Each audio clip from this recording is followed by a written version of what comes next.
So watching this go on, they're moving the fence, letting guys in, it's so a little bit my panic attack right now. I've already walked the stairs and done sit-ups and squats. I'm likely gonna continue doing that until I can calm down. And I've cleaned a bit, I've done my laundry, it's in anyways. It's not done yet. And I organized my meds. Maybe this is like the best way I know to deal with it, to be honest. It's scaring me. And all because I went against my gut feeling and I turned out a second date with that fucking guy. A date rape is a thing. Now that didn't happen, but that was his plan.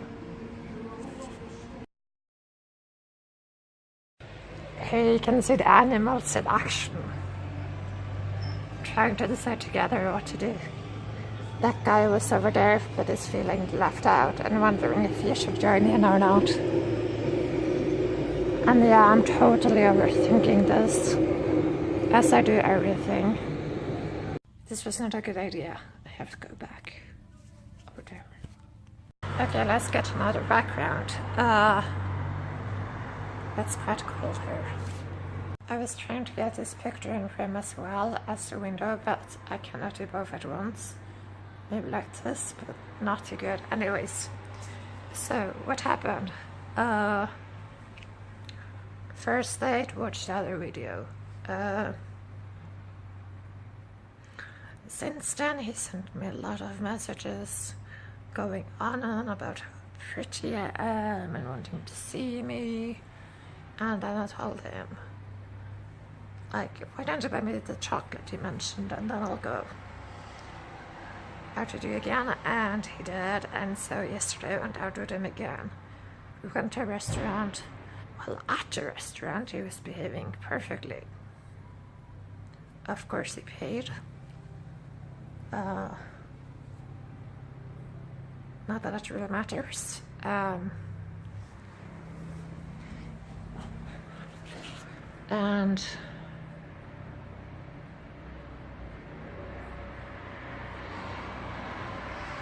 but then we left. Yeah, the bike I walked, so we walked to my apartment.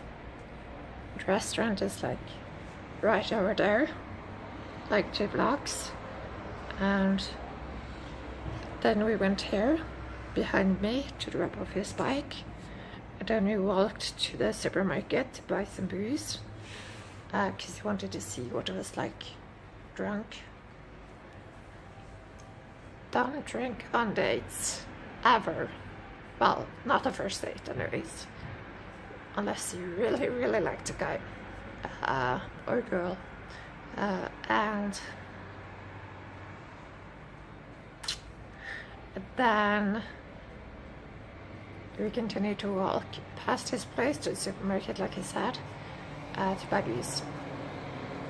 And that's like 10-15 minutes that way and then down, so diagonally that way. And then we went to his place and I told him I wasn't staying there, so I didn't take my coat off or anything. I went inside. He told me it was clean so it wouldn't smell like smoke anymore. And so I was like, okay, let's check. And then I went inside and he was like, oh, let's stay here. I'm like, no, I'm not. And I had to repeat myself like 10 times. And then he was like, well, I don't smoke in my bedroom. Why don't we go into the bedroom? I can bring the TV. And then we can cuddle and we can be close. And we can speak together, and you can sleep here if you want. And I said, no, I'm going. Are you coming with me or are you staying here alone? Those are the only 2 options you have. I had to say it that way. And he said, well, you only give me one option. Then I said, I know. Then I took my stuff, the stuff he bought me, and I went downstairs and I unlocked the door, and then I left. I stood outside waiting for a minute, and then he came, of course. That's no surprise. I just wanted to be a public place with him because I don't trust him in private. And it appears to have good reason not to trust him in private. Then we walked back to my building and we sat downstairs in the common room. He asked if there was a camera there and I said no. It's under 24 hours surveillance by video camera, which is one of the reasons I went there. And on the walk over, he was speaking about, you like to travel? We could travel together.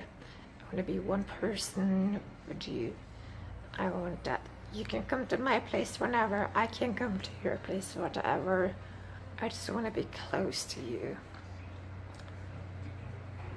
And every second we don't spend together now, we're losing.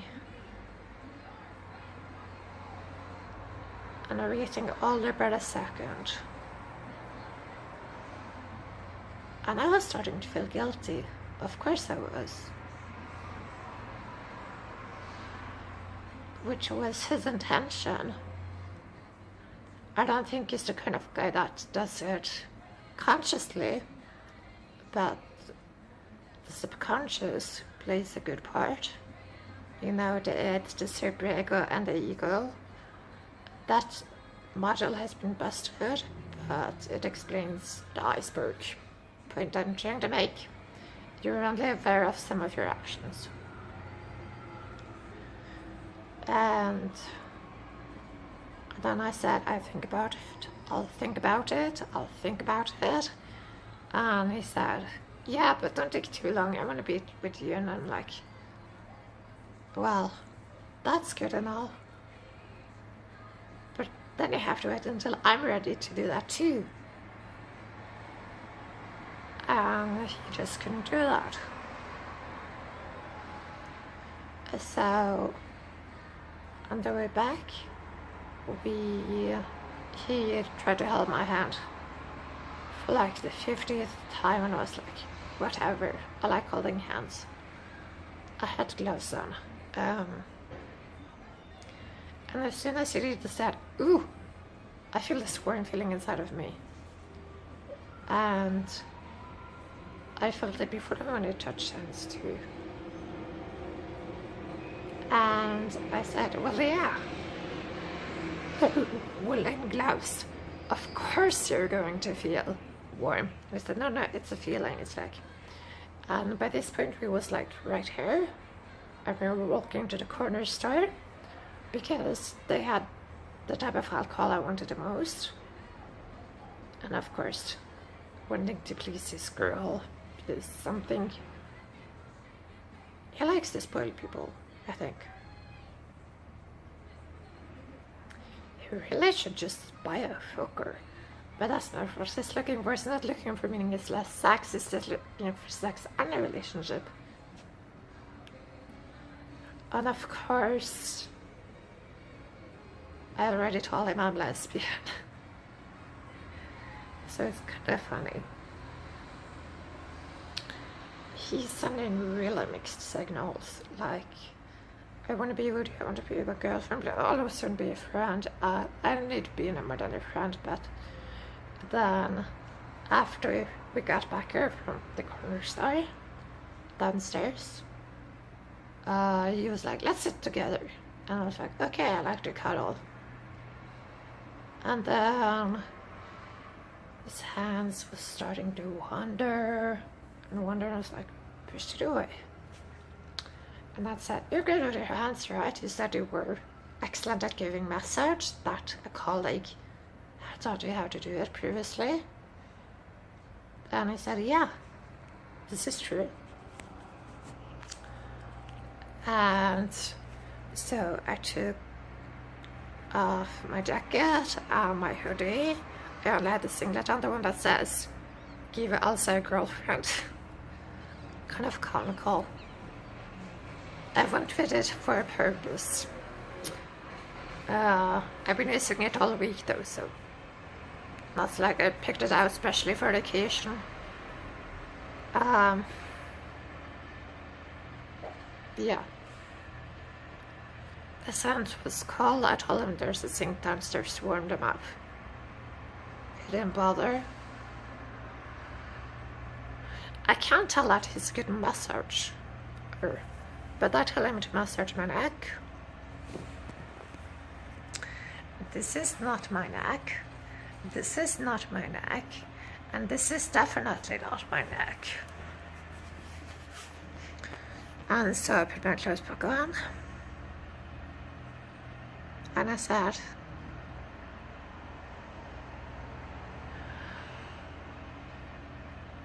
this is clearly not working.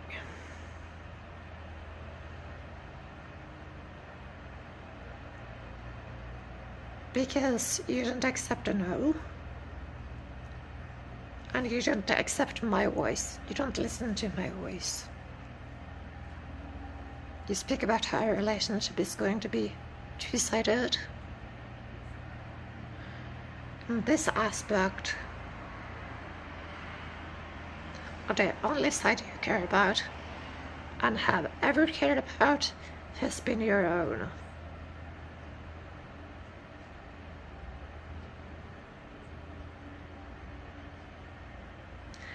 And if you was a hot girl, I would totally be into it. But I'm not into average looking 35-year-old Egyptian males. I'm not into males, period. I think. Or not into any of the males that have asked me out. Anyways, I said that.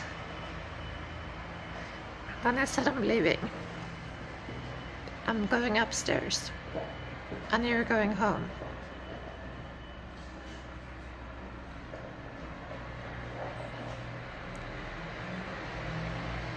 And then an hour later,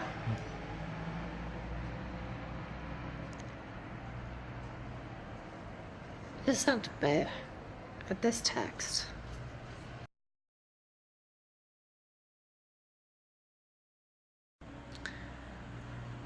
And by this point, I was considering drinking all of the alcohol he got me. It's a bottle of 11.5% martini. I think 750 milliliters, 750 milliliters of Brassier. That's 4%, and 450 milliliters of cider. That's 5%. And then I also had a bottle of 500 milliliters, 14% martini at home. Let me calculate.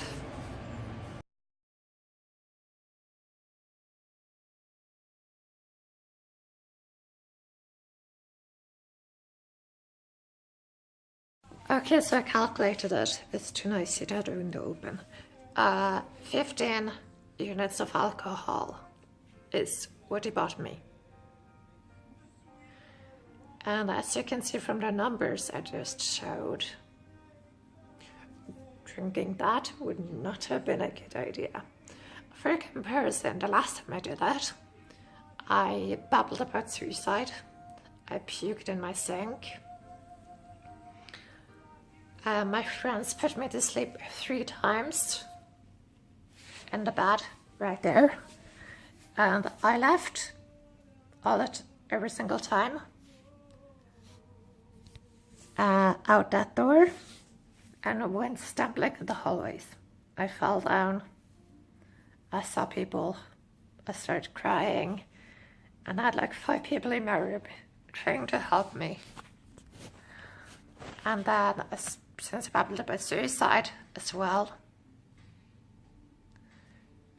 And since I clearly would not stay in my apartment, they called the ambulance.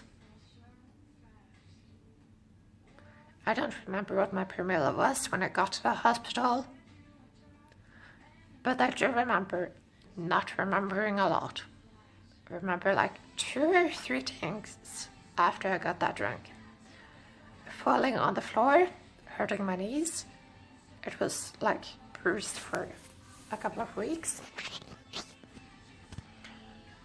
How nice the bed was that they put me out instead of the hallway. Even had support for your feet. I thought there were 4 paramedics, there were actually 2 police and 2 ambulance, like 2 paramedics. I had to ask the day after if this was just something I made up. Apparently they sent police too. And I remember asking about a tissue and seeing some fancy stuff in the ceiling of the ambulance. That's it. And then of course I remember a lot of stuff after I got to the institution. The day after I was sent home, because they determined I was not a threat to myself anymore. So I get super drunk, possibility of suicide, not a great solution. So what I did instead was contact people in my support server, contact local people that gave me advice. The people in my support server spoke to me for like an hour, so I calmed down. So I could get out all of these feelings of guilt. Then I took a long hot shower because I just felt so dirty.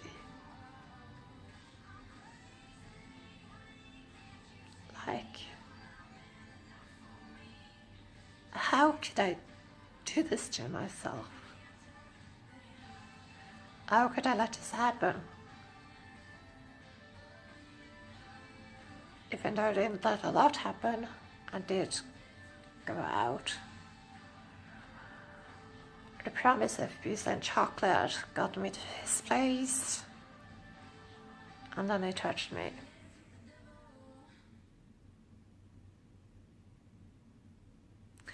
That brings the count of sexual assaults up to 5. 2 in Egypt at age 12, 1 in France. 2 years ago at a nightclub. The ones in Egypt was the pool guy, he got fired, and the cab driver, he got tipped extra, but that's a bit of a story of itself. And then, twice there, dates.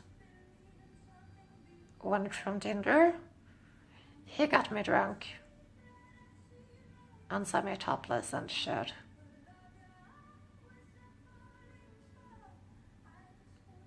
And then this guy picked me out at the edge of the supermarket on Saturday on our second date. Makes you think. I have run out of space.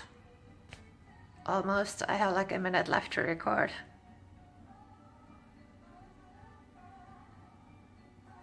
So yeah.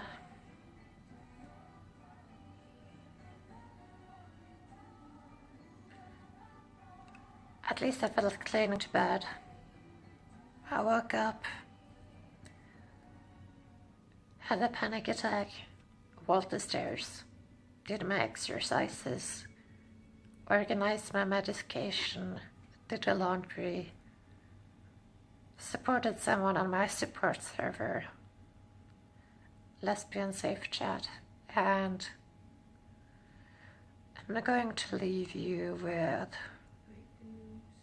pictures of my pizza.